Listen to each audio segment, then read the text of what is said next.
Prezados amigos e amigas, boa tarde, início de noite para todos nós. Que o Senhor nos abençoe com a sua paz. Que sintamos-nos todos embalados, envolvidos na infinita misericórdia de nosso Pai, que por meio da espiritualidade que aqui se faz presente, a todos nos ampara com as inspirações para o caminho. Allan Kardec, na derradeira obra que escreveria dentro do conjunto das chamadas obras básicas, o livro A Gênese, no derradeiro capítulo dessa obra, ele nos traz aquelas conhecidas e fonte ou manancial de profundas esperanças para nós, reflexões sobre o futuro, ou sobre o marco que nós alcançamos a prenunciar um futuro. Os tempos são chegados. É o título deste último capítulo, 18 do livro A Gênese. Dividido ele em duas partes. Primeira parte intitulada Sinais dos Tempos e a segunda, a Geração Nova. E é dentro desses sinais dos tempos que nós vamos buscar aqui algumas reflexões do grande mestre lyonês, daquele que nos legou tamanha riqueza em termos de conhecimentos, consolações. É ali que nós vamos buscar com ele refletir sobre alguns desses sinais dos tempos que se marcam ou se estabelecem um determinado marco que estamos vivenciando, também nos apontam para um porvir luminoso. Por isso, configurando-se também para nós essas palavras uma fonte, um manancial de profundas esperanças. Mas no item 18, então, deste capítulo 18, Kardec assim nos dirá: o progresso intelectual realizado até o presente, nas mais vastas proporções, poderíamos considerar essas falas ou esse trecho de Kardec no contexto dele, mas poderemos expandi-lo para o nosso contexto. E aí essas vastas proporções ganham de fato outra dimensão.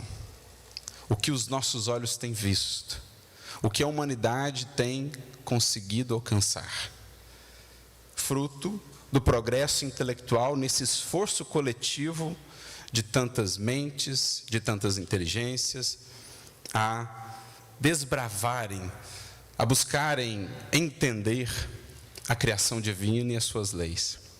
Então, este progresso, nas mais vastas proporções, constitui um grande passo e marca uma primeira fase no avanço geral da humanidade, mas que, sozinho, é impotente para regenerá-la. Sozinho é impotente para regenerá-la. Enquanto for dominado pelo orgulho e pelo egoísmo, o homem se servirá da sua inteligência e dos seus conhecimentos para satisfazer às suas paixões e aos seus interesses pessoais. E é por isso que ele os aplica em aperfeiçoar os meios de prejudicar os semelhantes e de os destruir. Então, creio que todos nós, ao termos contato com essa fala de Allan Kardec, logo seremos projetados a um olhar para os nossos tempos presentes. É certo que isso, de alguma maneira, já valia aos tempos de Kardec.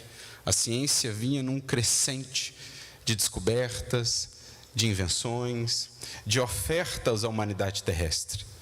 Mas, passados já tantos decênios desde aquele período, nos encontramos realmente numa nova fase em que esse progresso alcança proporções talvez antes inimagináveis ou inconcebíveis.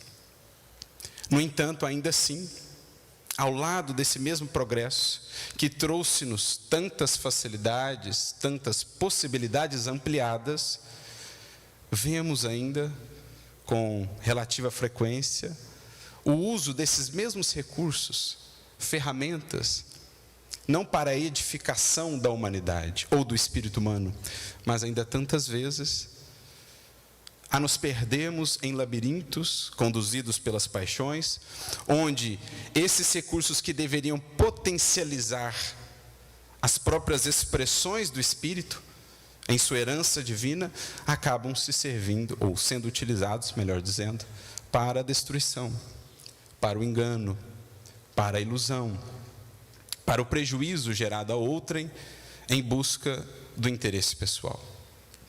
Então esse é um quadro que surge diante dos nossos olhos. Logo identificamos, ao ler esse parágrafo, a realidade ao nosso redor.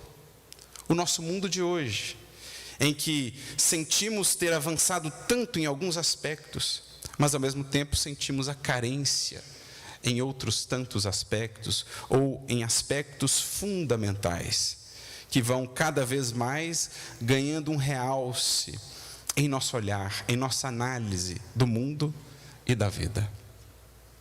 Por isso, continua Kardec no item seguinte: somente o progresso moral pode assegurar aos homens a felicidade na terra, refreando as paixões más. Somente esse progresso poderá fazer que reine entre as criaturas a concórdia, a paz e a fraternidade. Serão essas, portanto, as palavras iniciais que servirão de eixo para as nossas considerações. O balanço, o equilíbrio a ser buscado, desenvolvido por indivíduos e pela humanidade entre essas duas feições, ou essas duas faces do progresso. Uma já tão adiantada, não nos cansamos de nos impressionar com as novas realidades que vão sendo descortinadas no âmbito da física, da química, da biologia, das ciências aplicadas. E é aqui que nos recordamos então de uma frase de Jesus que, a nosso ver, encaixa-se muito bem aqui, nesse contexto de reflexão, uma vez entendida em espírito, porque é com essa postura que nos debruçaremos diante do Evangelho do Mestre, à luz da doutrina espírita, buscando-lhe o Espírito, a profundeza daquela mente divina, a ofertar-nos sementes de vida eterna, de luz imperecível. No seu conhecido sermão profético, que narra em caráter simbólico esses tempos que são chegados, os tempos que ora vivemos, no versículo 35, Jesus tem uma fala interessante, que pode ser interpretada, naturalmente, em muitas perspectivas, mas aqui vamos trazer uma em particular. Diz-nos o Mestre: céus e terras passarão, mas as minhas palavras não hão de passar. E muitas vezes no estudo do Evangelho, ou em geral, em sua totalidade, nós sempre podemos pensar cada fala do Mestre, como cada passagem, uma parábola, por exemplo, em planos distintos. Por exemplo, no plano individual e no plano coletivo.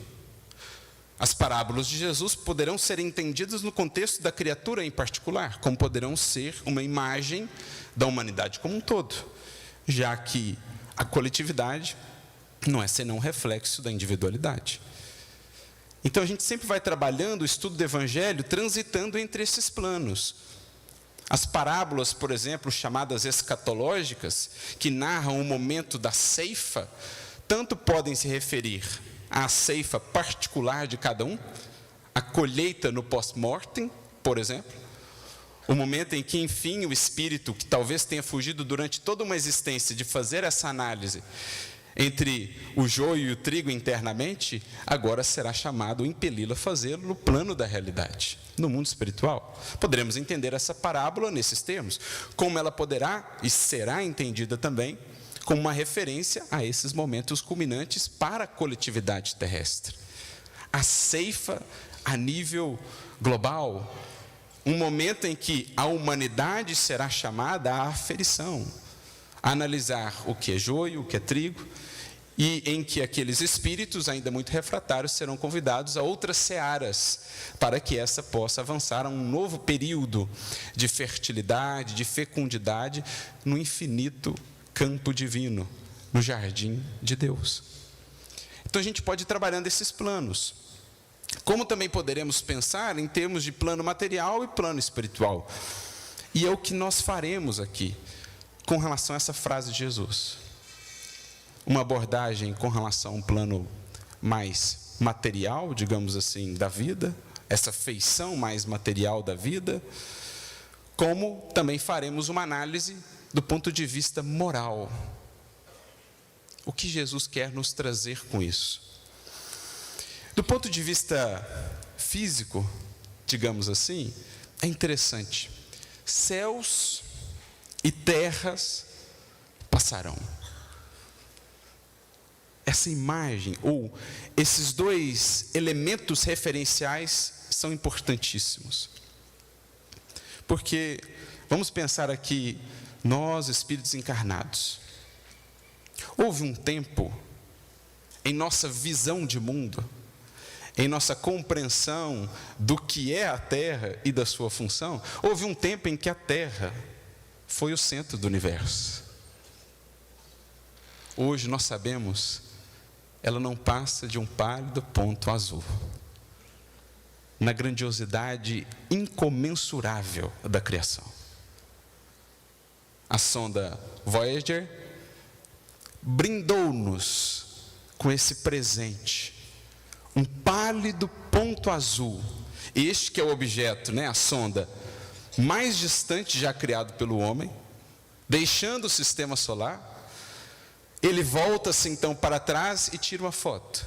E nessa foto, do tamanho de um pixel, praticamente temos ali aquele pálido ponto azul, a nossa Terra, onde nós estamos. Este planeta, de bilhões e bilhões de seres em evolução, em aprendizado, com incontáveis histórias, dramas, alegrias, lágrimas, tudo isso contido naquele pixel, um pálido ponto azul. Então poderemos entender aí um desdobramento da fala de Jesus. É uma nova terra, uma nova visão da terra. Um dia ela foi o centro de tudo, hoje já não mais é. Nossa visão da terra evoluiu por meio do progresso intelectual, por meio dos avanços. Nessa feição do progresso podemos ressignificar a nossa visão para com a terra e a sua posição, digamos assim, nessa criação que fomos aprendendo a desbravar. Houve um dia em que fixa era a abóbada celeste e as estrelas não passavam de pontos luminosos ali fixados. Hoje temos telescópios, o Hubble para se aposentar, o James Webb assumindo a sua função e o seu papel.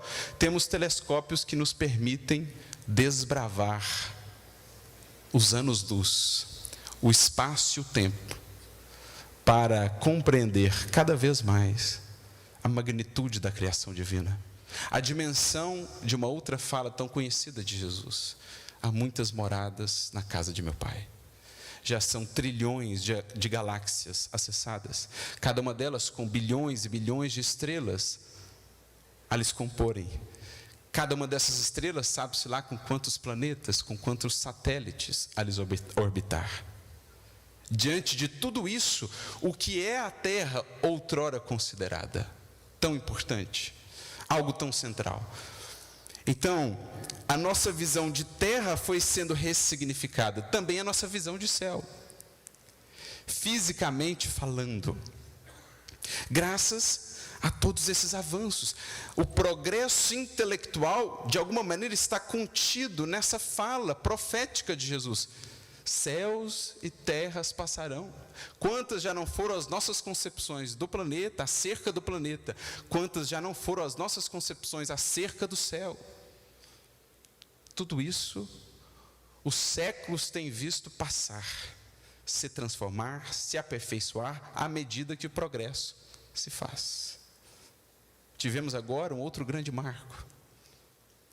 Ártemis II, a humanidade voltou mais uma vez a circundar a Lua, e eu vi algumas das entrevistas dos astronautas que puderam participar dessa experiência. Imagina só, uma experiência única. Poucos encarnados, bem poucos encarnados, têm essa possibilidade. Felizmente sabemos que desencarnados nos é mais possível ter uma visão desta feita, ou desta ordem.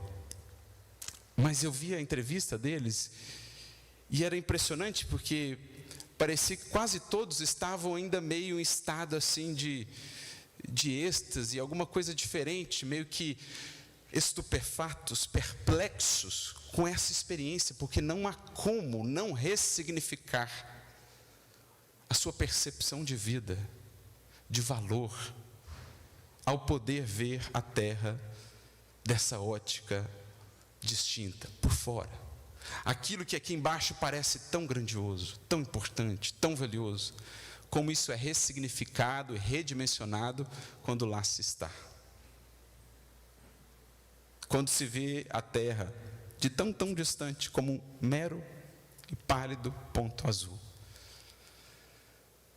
Mas eu achei interessante a entrevista de um deles, que de certo modo vem bem ao encontro do que nós estamos querendo transmitir. Porque ele dizia assim: depois que eu voltei, estava no navio, passando por uma série de testes, de exames, tem que verificar todos os aspectos da saúde e tal, porque os impactos para o corpo físico não são desprezíveis dessa experiência, e ainda foi uma experiência bem breve, bem curta. Imagina ficar muito tempo ali.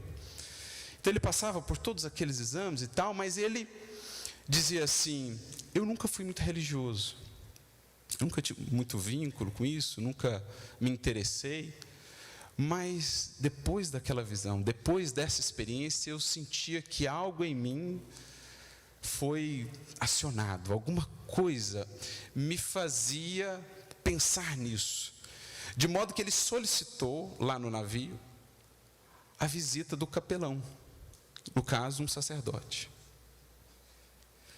E quando o sacerdote adentrou o recinto, ele pôde ver então pendurado em seu pescoço um crucifixo.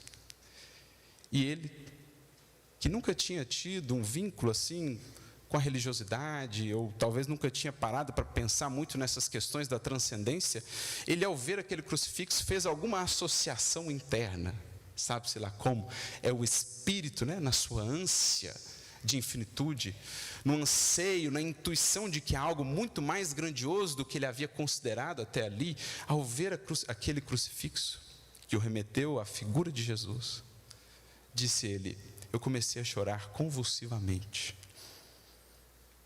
Eu achei muito interessante essa sinceridade dele e esse relato, porque o que se processou? Pelo simples fato, simples entre aspas, de ver a Terra por uma nova perspectiva e depois poder relembrar a figura associada àquele crucifixo, ele sentiu uma emoção tomar-lhe o coração, um arrebatamento, algo que ele não sabia explicar em palavras humanas, apenas sentiu.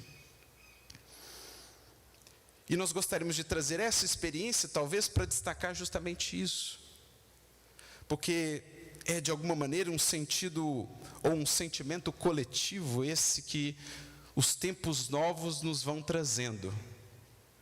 Nós temos visto coisas estupendas trazidas ou geradas para nós pelo progresso intelectual. Mas isso também nos faz ver a incompletude, a insuficiência desse progresso para corresponder aos anseios humanos. E talvez esse seja um dos sinais mais característicos dos tempos, que é exatamente o que Kardec descreve aqui. Vastas proporções de progresso intelectual, desdobrado naturalmente em invenções, em máquinas, em equipamentos, em facilidades materiais que antes eram para muitos inconcebíveis. Contudo, ao mesmo tempo, sente a criatura humana e a humanidade em geral que algo falta. Há uma insuficiência, há uma incompletude. E é então que a demanda por transcendência que talvez está ali expressa nesse gesto, nessa emotividade do astronauta, vai se fazendo cada vez mais marcante nos corações, nas consciências. Tá, e o que existe para além dos novos céus e terras que os nossos instrumentos têm nos permitido considerar? O que existe para além das teorias, das ciências humanas? O que existe para além da matéria? Porque a criatura vai sentindo lá no fundo o eco do infinito, o chamado da infinitude. E num quadro tão caótico como o vemos no mundo moderno, cada vez mais esse chamado vai acionando, despertando corações e consciências, dizendo no âmago de cada um: não há como deter-se apenas no que é sensorial. Nossa alma anseia, clama por algo mais. E é aí que entra a nova perspectiva sobre essa fala de Jesus. Quando pensamos em céus e terras, não mais materialmente falando, fisicamente falando, quando pensamos em céus e terras novos, do ponto de vista espiritual. Porque, em verdade, o que é a evolução? Na sua integralidade, progresso intelectual que prepara, que abre horizontes, que traz recursos, mas também progresso espiritual, progresso moral. O que é evolução senão essa troca constante e perene de terras e de céus? Isto é, de pisos e de horizontes evolutivos. Terra é piso evolutivo. Céu é horizonte evolutivo. Se as ciências materiais têm nos ofertado uma nova visão ou compreensão do nosso planeta, dos céus, do espaço, as revelações espirituais e, sobretudo, a maior delas, que depois foi secundada, desenvolvida e desdobrada pelos espíritos, pelas estrelas que caíram do céu, as revelações vêm nos ofertar material para consolidarmos novos pisos e alcançarmos novos horizontes, novas terras, novos céus. E a conduzir todo esse processo, porque é o responsável por ele nesta terra, ou neste quinhão da casa do Pai, o Cristo, com as suas palavras, com a sua condução amorosa, misericordiosa, como fio condutor que une todos esses processos, todos esses investimentos ao longo de séculos, de milênios. As palavras dele por detrás dos corações que têm vindo a este mundo, como missionários, missionárias, nas mais diferentes áreas. Sob a ordenança, sob a condução, a inspiração dele e de seus propósitos. De modo que essa frase do mestre ganha toda uma nova conotação para nós.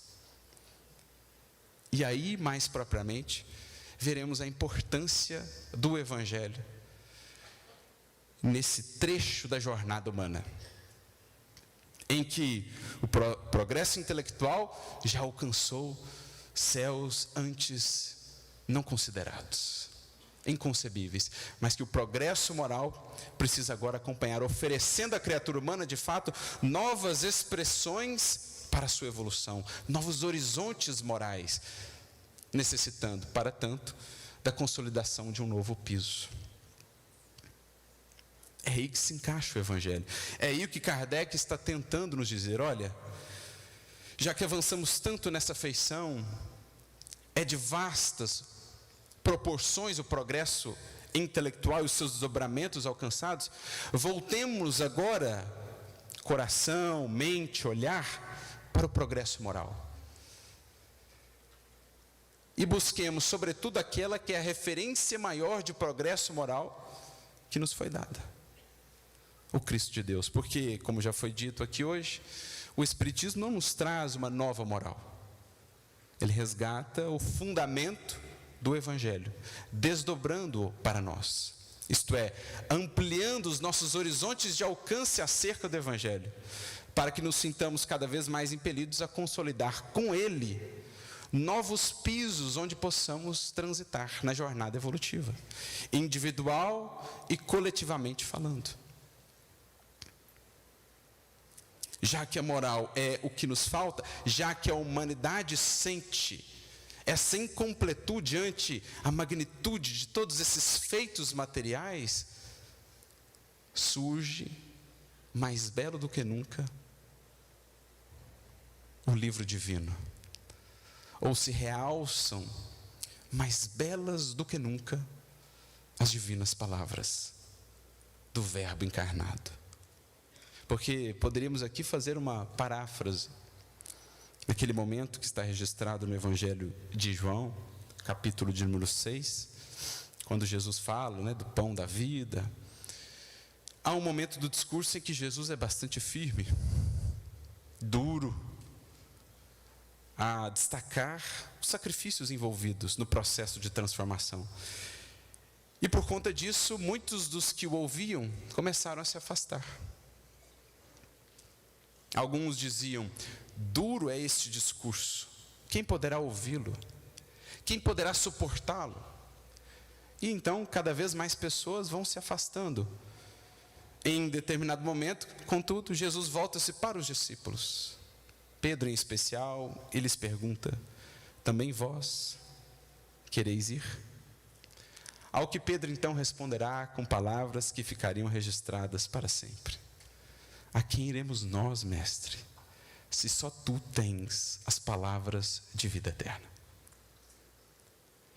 É mais ou menos o cenário a que a humanidade vai chegando. Ante um cenário de tanto vazio, tanta angústia, tanto desolamento, tanta desesperança, tanto pessimismo em tantos corações, mesmo com os brilhos e os louros, com as luzes e encantamentos da nossa vida moderna, neste cenário de uma vida muitas vezes tão dura, de perspectivas como que caóticas, mais uma vez, essas palavras ganham pertinência e atualidade. Sempre foram atuais, mas existem talvez aqueles contextos ou aqueles momentos em que elas se tornam ainda mais atuais, pertinentes e efetivas. É como se disséssemos, juntamente com Pedro: a quem iremos nós, se só no Evangelho, de fato, poderemos encontrar aquilo que nos corresponde aos anseios? E quando falamos Evangelho aqui, falamos no sentido mais amplo possível, no sentido de fato universal, porque sempre foi essa a afeição com a qual o Espiritismo tem lidado com o Evangelho, tem apresentado o Evangelho. Não se trata de rotulação. Evangelho é modo de vida, em conformidade com as leis divinas, e por isso é a referência maior para o progresso moral. Na definição que está na questão 629 de O Livro dos Espíritos, 630, moral é tudo aquilo que está de acordo com as leis divinas. Tudo aquilo que dela se afasta, perde essa referência de moralidade. Então, quando falamos de Evangelho, falamos de algo que é maior do que o cristianismo enquanto movimento humano. Falamos de algo que estará presente até em outras tradições espirituais, em outras revelações, porque é refletir princípios fundamentais e universais que encontraremos no Cristo. Apenas concebemos a doutrina espírita que nele a reunião desses princípios foi a mais integral, completa possível. Por isso a referência é maior. Não que não tenhamos outras referências, mas nele está a síntese, o transunto, como diz Emmanuel, de tudo aquilo que já foi ofertado à humanidade para que esse progresso moral se dê, alcançando para e passo o progresso intelectual, ou abrindo para nós outros horizontes para esse progresso, porque alcançada uma determinada lacuna, há um limite. É preciso equiparar algo para que o progresso intelectual se libere a outras dimensões, a outras faixas do que temos a descobrir, do que temos a desbravar na criação infinita de Deus. Então é esse momento que nós, enquanto humanidade, vamos chegando. É um momento de fato, buscarmos novas terras, novos céus, do ponto de vista moral. Porque os últimos séculos da ciência material nos têm dado novas terras e novos céus. Mas é preciso agora, reencontrando o fio condutor das palavras do Cristo, que não hão de passar, porque refletem a lei eterna e imutável do Criador, possamos reacionar este outro meio, esta outra frente do progredir humano. Lembrando que o progresso, de fato, opera-se sempre dentro de nós. Tudo que nós vemos na Terra, todos esses instrumentos que nós desenvolvemos, em verdade, não são senão meios, recursos ou cenários. Porque a evolução efetiva se processa dentro do ser, no indivíduo e, coletivamente considerando, na humanidade. E é para essa fluidez, digamos, interna, que nós precisamos voltar o nosso olhar. Em que o que em algum momento para nós era uma referência, era o céu de nosso horizonte evolutivo, nós possamos trazê-lo agora ao plano de um novo piso, de um novo patamar evolutivo. Isso é evolução. É a transição, o que era céu passa a ser terra. E alcançamos um novo céu, um novo horizonte, uma nova perspectiva. É isso que, no fundo, o Evangelho vai proporcionar a cada indivíduo e, uma vez entendido coletivamente, à humanidade. Esse novo dinamismo no fluxo da vida e do progresso, em que, com auxílio do farol que o Cristo acende em nossa alma, conseguiremos ver mais longe, com mais clareza, para que possamos então estruturar no esforço de vivência e aplicação essas referências agora como um novo piso na construção de novos hábitos, de novas condutas, abrindo-nos então para outras perspectivas que surgem, mais belas, encantadoras, na evolução infinita. Aqui não há como não nos recordarmos da belíssima conceituação que André Luiz compartilha conosco no livro No Mundo Maior. Conceituação a ele apresentada por Calderaro, que era o seu orientador naquela obra. Vamos falar da casa mental, em que temos ali basicamente 3 estruturas, ou 3 marcos, a definir passado, presente e futuro da criatura. Os andares da casa mental, como estabelecidos ali por Calderaro. No sótão desta casa, habitam ali hábitos e automatismos. No plano térreo desta casa, ali estão concentrados o esforço e a vontade. Mas no teto desta casa, ou no andar superior, ali estarão metas e ideais superiores. Pois bem, temos aí a imagem de que precisamos para a nossa visão da evolução em curso na criatura humana. O que é o Evangelho na vida de cada um, senão a nossa reconexão com esse andar superior, senão o povoar desse nosso céu íntimo de novas metas e ideais superiores, para que de estagnados que estávamos, às vezes mergulhados no mero ativismo no mundo, no mero agir pelo agir, possamos de novo voltar a olhar além, esperançar. Porque para avançar é preciso que algo nos nutra, senão ficamos andando em círculos. E essa é a condição de muitas criaturas do mundo hoje. Por lhes faltar os céus de referência, os horizontes, o andar superior, ficam andando em círculos, no mero plano do esforço, da ação, sem propósito, sem ideal. E esse tem sido um dos grandes dramas da humanidade hoje. Por não ver algo além da matéria, veremos alguns sintomas. As criaturas que querem, por exemplo, perpetuar indefinidamente a vida no corpo, como se essa fosse a nossa destinação, vida eterna no corpo. Porque abdicamos da conexão com a vida eterna, de fato, com a conexão com os andares superiores da nossa mente, integrados à mensagem do Cristo, aos horizontes sublimes da criação divina. Aí, na ausência de propósito, na ausência desses ideais superiores, ficamos andando em círculos, presos à matéria, dela fazendo ainda o centro das nossas vidas e das nossas buscas, e aí sofrendo com as consequentes angústia, aflição, vazio existencial, consequências naturais de quem desconectou-se desse fluxo do evoluir, de quem talvez tenha exaltado, tenha se aproveitado de tamanho progresso intelectual, mas perdeu a referência do progresso moral que nos nutre na jornada, vida fora. Por outro lado, outras pessoas caminharão para um outro extremo, que aqui já foi mencionado. Alguns desejarão viver eternamente no corpo físico, querendo estender indefinidamente a vida na matéria.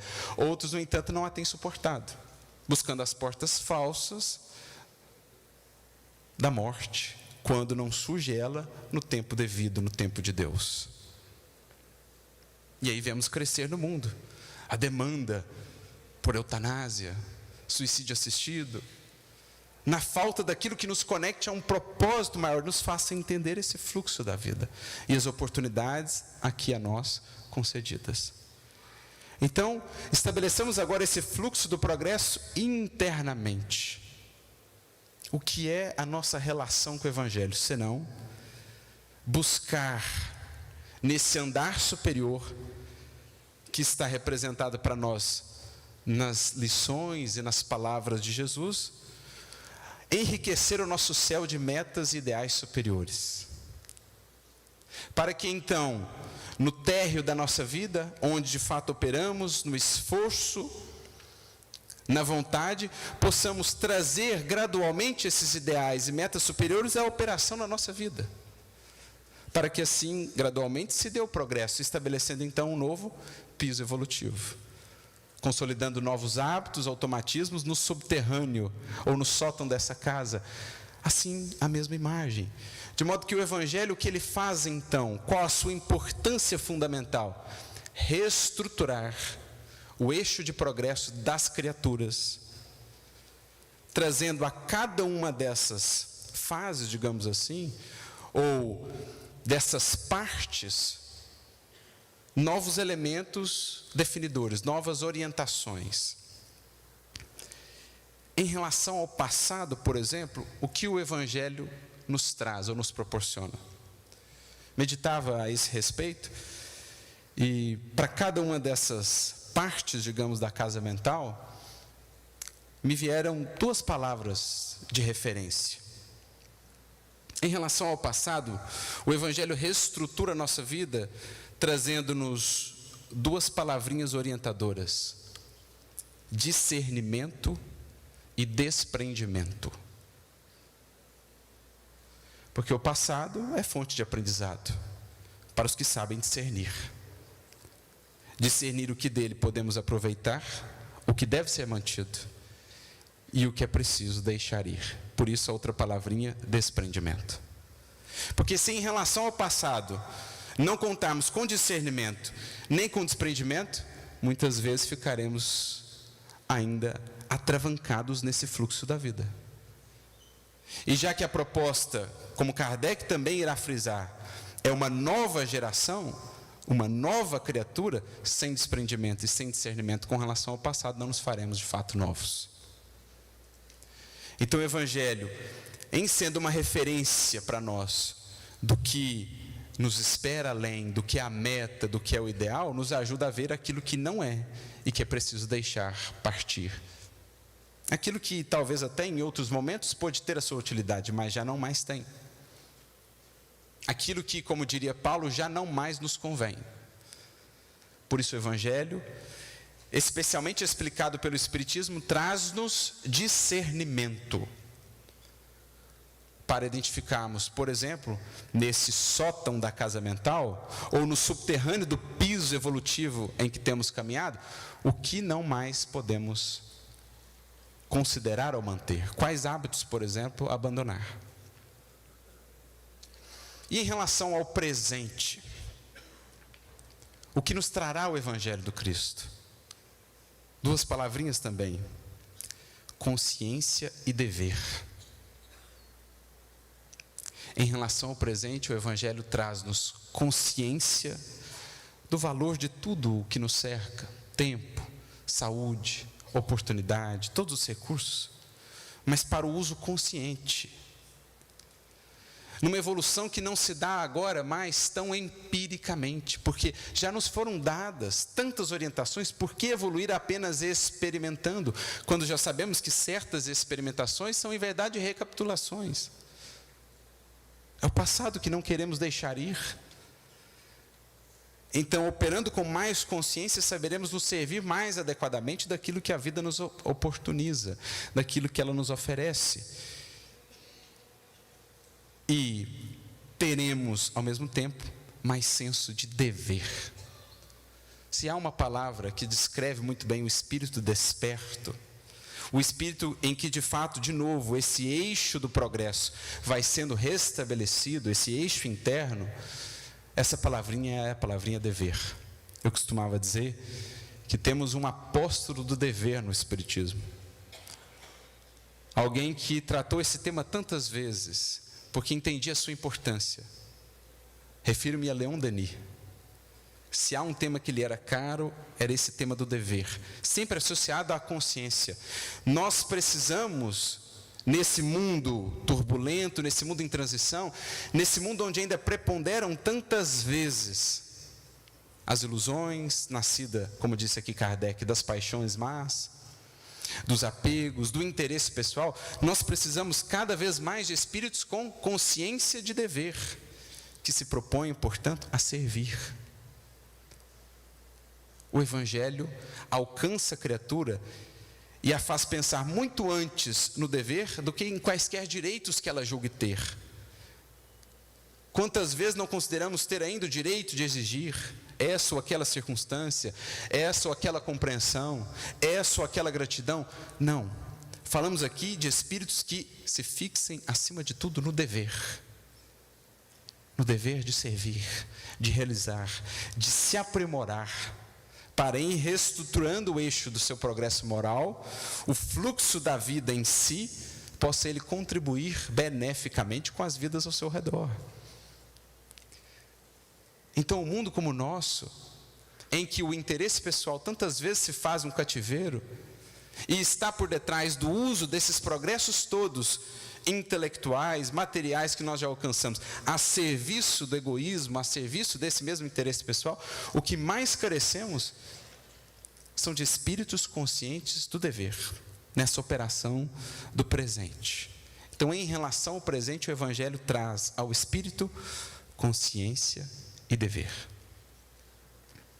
Mas há também o porvir, há também o futuro, esse andar superior. E é aí que o Evangelho talvez nos traga o que de mais importante nós precisamos: fé e esperança. Porque o Evangelho nos projeta a visão para o futuro da humanidade. E essa visão de futuro, quanto mais clara ela for, mais bela ela for, que alimentará todas as etapas anteriores desse fluxo da vida. Nós não avançaremos, nós não disporemos de mais vontade, de mais esforço, de mais dedicação, se não acreditarmos nessa possibilidade, se o nosso futuro não contiver esses horizontes. Que esforço eu farei para domar as minhas paixões, se não creio que elas podem ser vencidas? Que esforço farei para perseverar no Evangelho, se não vislumbro esses horizontes para além da matéria, para além do imediatismo? Se não há continuidade de vida, se não existem destinos maiores do que a mera experimentação na terra, os gozos sensoriais, a criatura não se sentirá impelida a sair do lugar, a sair desse loop. E tem sido essa a angústia de muitos espíritos, que buscam os gozos mais diversos, as distrações as mais variadas que o mundo de hoje proporciona, mas sentem no fundo um anseio, sentem no fundo incompletude, sentem no fundo sede, porque querem algo mais, que lhes diga: você pode fazer mais, você pode e é mais do que isso. É aí que o Evangelho surge mais belo nos horizontes, inundando os céus de cada criatura, as perspectivas futuras de cada criatura, de muita esperança e de muita fé, que é o seu vínculo com os nossos destinos sublimes. De modo que, então, a mensagem de Jesus, nesse nosso contexto, ela vem preencher essa lacuna, ela vem reacionar essa outra dimensão do progresso, que em muitas criaturas permanecia estagnado, reestruturando cada uma dessas fases ou etapas, em relação ao pretérito, discernimento e desprendimento, em relação ao presente, consciência e dever, em relação ao futuro, fé e esperança, para que assim não nos faltem forças, não nos falte inspiração, não nos falte motivação para seguir. Porque uma coisa que notei bastante nesses textos de Kardec a respeito, dos novos tempos, do futuro, da regeneração da humanidade, estamos a falar de criar de fato uma nova criatura, essa é a ideia. Kardec ele vai falar, por exemplo, num texto muito interessante no livro Obras Póstumas, chamado Credo Espírita. Ele vai falar muito da importância das crenças. Crença entendida aqui como aquilo que estrutura o pensar da criatura, o que ela aborda, o que ela alcança, quais os seus céus, os seus horizontes. Kardec diz assim: as crenças são o móvel das ações e modificam os sentimentos. De modo que, se as crenças humanas se detêm na Terra, o móvel da criatura humana sempre estará limitado à estreiteza da Terra. Ela não se sentirá movida a buscar algo além, a transformar-se de maneira mais profunda, mais integral. É preciso estender esse horizonte de crenças, que por sua vez impacta no âmbito do sentimento, onde começa a vida, o manancial da vida, o coração. De modo que, em apresentando-nos o Evangelho, o exemplo da transformação possível, a referência do que é a humanidade enquanto projeto divino no Cristo, não só nos traz novas crenças, mas com isso também um novo sentimento. Sentimento que há de nos fortalecer e de nos sustentar nos momentos mais ásperos do caminho ou do processo de transformação, porque em verdade é criar uma nova versão de nós mesmos. Quando Paulo diz em 2 Coríntios 5,17, quem está em Cristo, nova criatura é, a palavra no grego, ktisis, geralmente traduzida por criatura, pode ser também traduzida por criação. Então é criar de novo uma nova versão de você, com outras referências, segundo um outro modelo que não o do egoísmo, do interesse pessoal. Só que a luta nesse processo é imensa, é a gestação, as dores do parto, desafiadoras, mas há por cima de tudo isso, pairando em nosso céu, que nos conclama, que nos chama a desbravá-lo, assim como o céu nos tem chamado a lançar foguetes, a desbravar os espaços, os céus que o Cristo nos descortina nos chamam a fazermos melhores, a confiarmos na possibilidade da mudança, para que tenhamos então a força de fazê-lo. Porque vejamos os exemplos, ou alguns dos exemplos que nos foram dados. Pensemos em um Saulo, na sua trajetória até Paulo. Aquele que feriu, torturou, perseguiu, abandonou a noiva, um dos momentos mais críticos. Aquele coração que desceu tanto nas sombras do ódio, do orgulho e da vaidade, convertido depois nesse que aprendemos a admirar, a amar, pelo seu exemplo e pelo seu legado. Ao olharmos os dois polos dessa vida, numa única existência, ficamos a pensar: que força é essa? O que há por detrás de uma tal transformação? Que converte um homem nessa condição a alguém que os séculos têm visto se engrandecer em termos de exemplo e de referência para a humanidade, porque seguiu fielmente pelos passos de Jesus. O que está por detrás, o que explica uma tal transformação?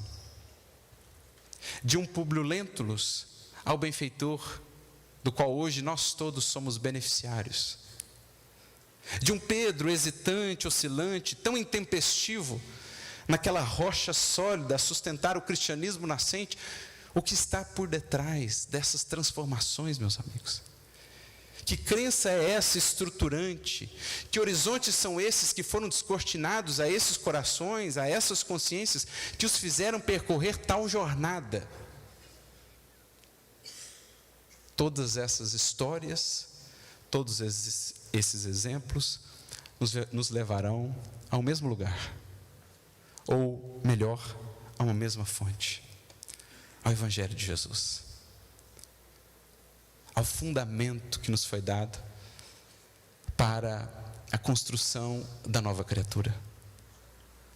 Por isso, se os tempos fazem-se muitas vezes calamitosos, se os desafios nos visitam, impondo dificuldades, restrições, privações, conclamando-nos à luta, lembremos-nos de que nós temos esse material.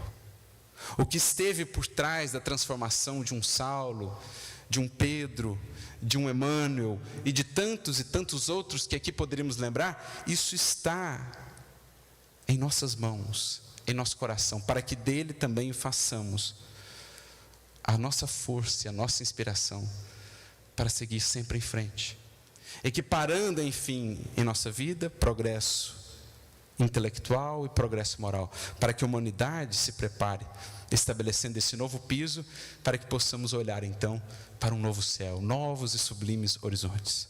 Porque o Evangelho nos trouxe sobretudo essa afirmativa, esse atestado: é possível essa transformação. E se cremos nisso, já temos o mais importante para nunca desistir e para seguir sempre adiante. Porque, como nos disse Emmanuel, no capítulo 92 do livro Caminho, Verdade e Vida, quando fala, nas palavras de Emmanuel, do maior exemplo de transformação no cristianismo, que é o exemplo de Madalena, fazendo ali um paralelo com o exemplo de Paulo, ele nos diria: por meio de vidas como essas, temos a certeza, temos o atestado de que o Evangelho, em verdade, é um código de ouro das vidas transformadas para a glória do bem. O fato de sabermos isso, que é possível, que essa é a meta, que essa é a referência, já é talvez a contribuição mais importante do Evangelho para o mundo hoje, dizendo-nos a todos: é possível sim se reconstruir, é possível sim recomeçar, é possível sim regenerar o indivíduo e, felizmente, a humanidade. Em tendo esperança, não nos faltarão forças. Em tendo céus, não nos faltará motivos para avançar por novos pisos, por novas terras, até um dia podemos planar, enfim, nosso voo, levar o nosso voo a outros patamares e a outros horizontes sublimes que nos esperam no infinito da criação. A todos, portanto, nossos votos de muita luz e muita paz. Que Jesus os abençoe na construção de uma nova terra, para que os vossos olhos possam contemplar a beleza dos céus que a todos nos esperam. Muita paz.